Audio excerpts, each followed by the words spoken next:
힐링 가족 여러분 안녕하세요. 25년 2월 8일 토요일 미국 증시 브리핑입니다. 뉴욕 주식시장이 일제히 하락했습니다. 도널드 트럼프 미국 대통령이 이시바 시게루 일본 총리와 백악관 정상회담에서 다음 주에 많은 나라들의 관세를 물리겠다고 밝힌 것이 투자 심리를 위축시켰는데요. 이미 트럼프 대통령의 발언 전부터 증시는 1월 고용 동향과 물가 상승 압박 속에서 불안한 흐름을 이어갔습니다. 미국 노동부에 따르면 1월 미국 비농업 일자리는 전월 대비 14만 3천 명 증가했는데요. 실업률은 4.0%로 전월인 4.1%보다 낮아졌고 전문가 예상치 4.1%도 하회했습니다. 오늘 3대 지수는 모두 내렸습니다. 다우지수는 전일 대비 0.99% 하락한 44,303으로 마감했고 S&P 500 지수는 0.95% 내린 6,025를 기록했습니다. 기술주 중심의 나스닥 종합지수는 1.36% 하락한 19,523으로 장을 마쳤습니다. 필라델피아 반도체 지수 1.63% 하락해서 5,009를 기록했고 새로 시작한 AI 반도체 지수는 1.68% 하락한 1169를 기록했습니다. 오늘 3대 지수가 모두 하락함에 따라서 월가의 공포지수, 시카고 옵션 거래소의 변동성 지수 VIX는 사흘 동안의 하락세를 접고 다시 급등세로 돌아섰습니다. 6.97% 급증한 16.58로 다시 뛰었습니다.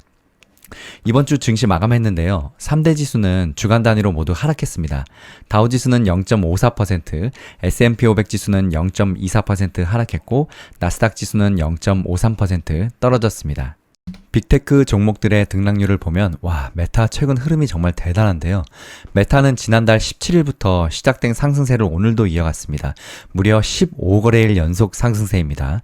이 기간 주가는 18.1% 급등했고 메타는 특히 지난 23일을 시작으로 12거래일 연속 사상 최고 기록을 갈아치웠습니다. 엔비디아는 4일을 계속해서 올랐는데요.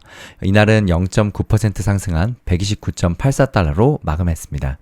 이 4일 동안 엔비디아 주가는 무려 11.3% 뛰었습니다. 따라서 오늘 시총 순위도 바뀌었는데요. 다시 마이크로소프트를 넘어서 시총 2위로 올라갔습니다. 반면에 테슬라는 3일을 하락했습니다. 테슬라는 지난달 중국 판매 대수가 63,238대로 전년 동월비 11.5%, 전월비로는 33% 판매가 급감한 것으로 조사됐습니다. 테슬라 주가는 장 초반에는 이 충격을 이겨내는 듯 했지만 트럼프 관세 전쟁 우려가 다시 불거지면서 급락세로 방향을 틀었습니다. 테슬라는 결국 3.39% 급락한 361.62달러로 미끄러졌습니다. 테슬라는 지난 4월 동안 주가가 7.8% 급락했습니다. 테슬라 주가에 대해서는 다음 영상에서도 한 번 더 이야기합니다. 어제 실적을 발표했던 아마존은 4% 넘게 급락했는데요. 올해 1,050억 달러를 투자하겠다고 밝힌 것이 투자 심리를 압박했습니다. 아마존은 4.05% 급락한 229.15달러로 추락했습니다. 애플도 2.4% 하락했고 마이크로소프트는 0.9% 올랐고 구글은 3.27% 하락했습니다. 오늘 상호 관세 부과 움직임에 전통 산업주와 우량주도 투심 악화를 겪었는데요. 다우지수를 구성하는 30개 종목 중에 엔비디아와 비자, 코카콜라, 쉐브론만 강보합을 보였을 뿐 나머지 종목들은 모두 하락했습니다. CFRA 리서치의 샘 스터벌 수석 투자 전략가는 CNBC의 전통적으로 실망스럽지 않은 기술 또는 매그니피센트 세븐 부분에서 실망스러운 일을 겪었다며 그 그룹에서 벗어나는 일부 전환을 겪고 있다고 본가고 평가하기도 했습니다. 오늘 특징주를 보면 선구매 후결제 서비스를 제공하는 핀테크 기업 어펌과 온라인 여행 정보 업체인 익스피디아는 호실적에 힘입어서 각각 21.81%, 17.27% 급등했습니다. 사진 공유 플랫폼 핀터레스트도 양호한 실적에 19% 넘게 올랐습니다. 오늘 실적을 발표한 온라인 여행 정보업체 익스피디아는 4분기 실적이 시장 예상치를 상회하면서 17.27% 폭등했는데요. LSEG에 따르면 익스피디아는 4분기에 31억 8천만 달러, 우리 돈으로 약 4조 6,317억 원의 매출에 주당 조정순이익 2.39달러를 기록하면서 시장 전망 매출 30억 7천만 달러와 주당 2.04달러를 모두 웃돌았습니다. 의료 네트워킹 플랫폼 독시미티도 호실적의 주가가 무려 35.99%나 폭등했는데요. 회계연도 2025년 3분기 매출이 16억 8,600만 달러로 시장 예상을 웃돌았습니다. 또 4분기 매출도 시장 전망치보다 높은 1억 3,250만에서 1억 3,350만 달러로 제시했습니다. 오늘 장중에 골드만삭스와 JP모건, 모건스탠리는 전부 사상 최고치를 경신했습니다. 반면에 나이키와 포드는 52주 신저가를 찍었습니다. 어제 영상에서 다루었던 파산 위기를 맞은 니콜라의 경우 41% 이상 급락한 44센트로 장을 마쳤는데요. 전날 월스트리트저널은 회사 소식통을 인용해서 니콜라가 곧 파산을 신청할 예정이라고 보도했었습니다. 전체 업종별로 보면 11개 업종이 오늘 전부 다 하락했는데요. 기술주 양대 업종은 각각 1% 넘게 떨어졌고 임의소비재 업종은 낙폭이 2%를 웃돌았습니다. 아마존과 테슬라가 속한 임의소비재는 2.5%나 급락했는데 아마존이 4%, 테슬라가 3% 넘게 급락한 것이 충격이 컸습니다. 필수 소비재는 0.4% 내렸고 에너지와 유틸리티 업종은 각각 0.03%, 0.3% 하락했습니다.